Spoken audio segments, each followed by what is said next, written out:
Chapter 7. Once again, we're going to spend some time hearing about Luke's daily life, but now this is a different life than we saw him living earlier in the book. This is now his new daily life and the pattern that he starts to follow. By mid-September, Luke's days had fallen into a familiar pattern. He got up at dawn just for the chance to sit on the stairs and watch the rest of his family eat breakfast. They all rushed now. Mother had to be at the factory by 7. Dad was trying to get all the machinery in working order before harvest, and Matthew and Mark were back in school. Only Luke had time to linger over his undercooked bacon and dry toast. He didn't bother asking for butter, because that meant someone would have to stand up and bring it over to him, all the while pretending for the sake of the open window that they'd just forgotten something upstairs. Oh my gosh, once again, they are so lucky Luke is the kind of kid he is. He eats undercooked eggs and dry toast because he could get butter, but he doesn't want to inconvenience anybody. Just file that away for what kind of person he is. As soon as the rest of his family had stomped out the door, Luke went back to his room and watched out the vents. First out the front to see Matthew and Mark climb onto the school bus, then out the back where the new houses were practically finished. They were mansions as large as the Garner's house and barn put together. They gleamed in the morning sunlight as though their walls were studded with precious jewels. For all Luke knew, maybe they were. Hordes of workmen still arrived every morning, but almost all of them worked indoors now. They headed into the houses first thing, carrying rolls of carpet, stacks of drywall, cans of paint. Luke couldn't see much of them after that. He spent more time now watching a new kind of traffic. Expensive-looking cars driving slowly down the newly paved streets. Sometimes they pulled into a driveway and went into one of the houses, usually trailing a woman who appeared to be talking nonstop. That's probably a realtor. It had taken Luke a while to figure it out. He certainly hadn't dared ask anyone else in his family, but he thought maybe the people were thinking about buying the houses. Once he realized that, he studied each potential neighbor carefully.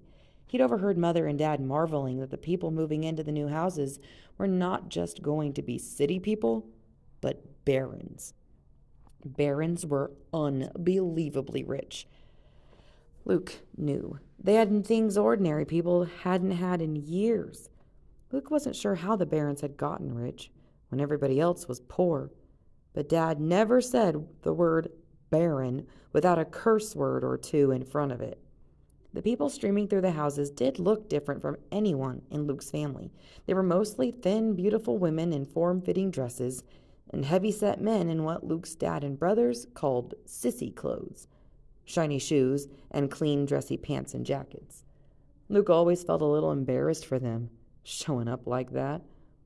Or maybe he was embarrassed for his family, that they never looked like any of the barons. Luke preferred it when the adults had children with them, and he could concentrate on that.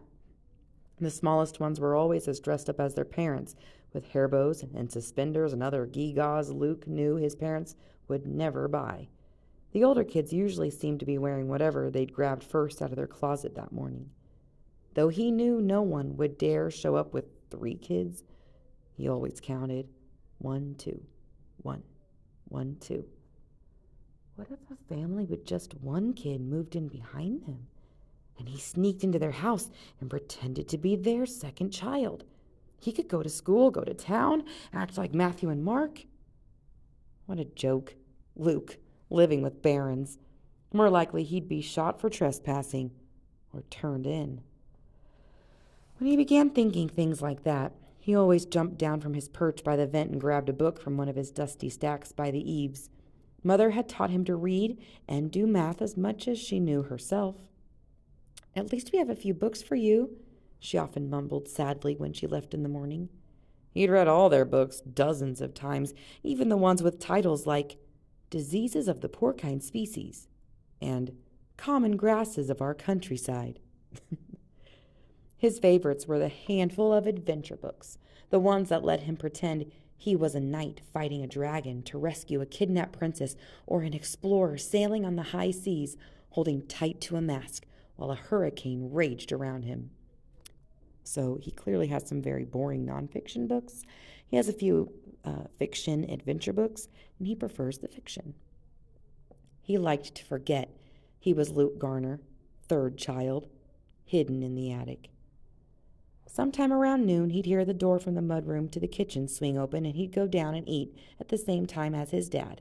Without Mother, there were no homemade pies now, no mashed potatoes, no roasts that sent good smells throughout the house.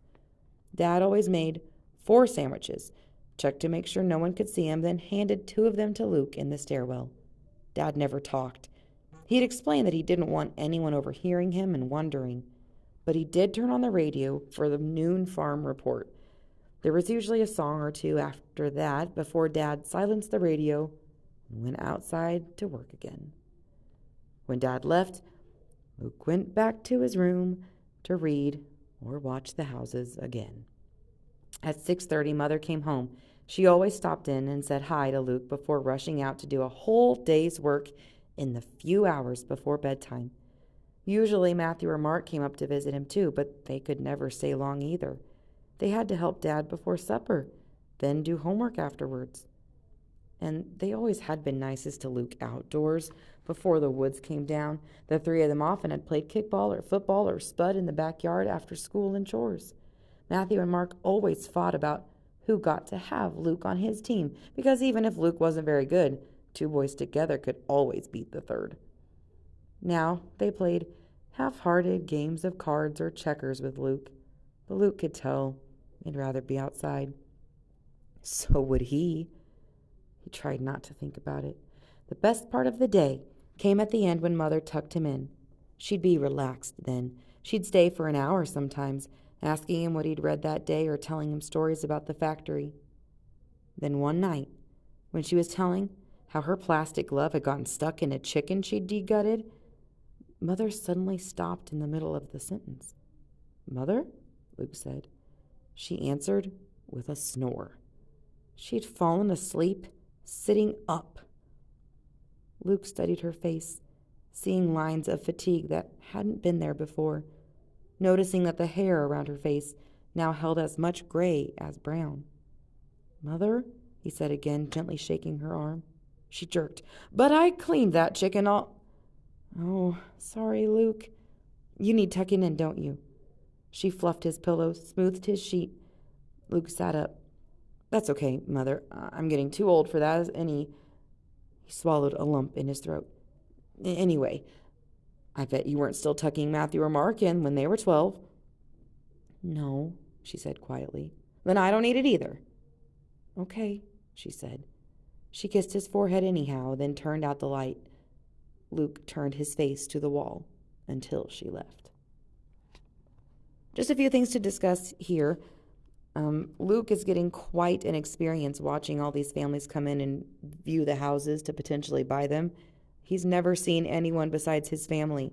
He saw the workers about blew his mind that there were so many different types of people, and now he's seeing whole families of different types of people. Barons, like richer than rich people. So he gets to watch a little bit of something interesting. He's read his books a million times, so that's getting kind of boring. Dad is not great company, but at least Luke gets to hear the radio, a little bit of the outside world. Poor Mom is putting in double jobs now, and let's talk about that ending when she fell asleep sitting up. Luke said that he didn't need to be tucked in. That was after he looked at her graying hair and her wrinkles and her tired face. He swallowed a lump in his throat when he was trying to say he was too old for that. As a 6th grade reader or an older reader, even though he doesn't say exactly how he's feeling, you should be able to put that together. You get lumps in your throat when you're about ready to cry, when you're having big feelings. So that should be a clue to you. He is not telling the truth. He absolutely wants Mom to keep tucking him in. That's his favorite part of the day. Also, side note, his favorite part of the day is Mom tucking him in. Doesn't have a lot going on. But he is lying to protect her. He lied about being okay with dry toast to protect them. He's putting them before himself. He doesn't complain, and he lies to protect her. When clearly he wants her to still tuck him in, he had to roll away and face the wall so she wouldn't see how upset he was while she left. File that away, what kind of guy he is. Also, an important question for this chapter. We keep bringing this up. It was one of our main questions at the beginning, but he has all of the essentials. He has food, air, water. He can stay alive.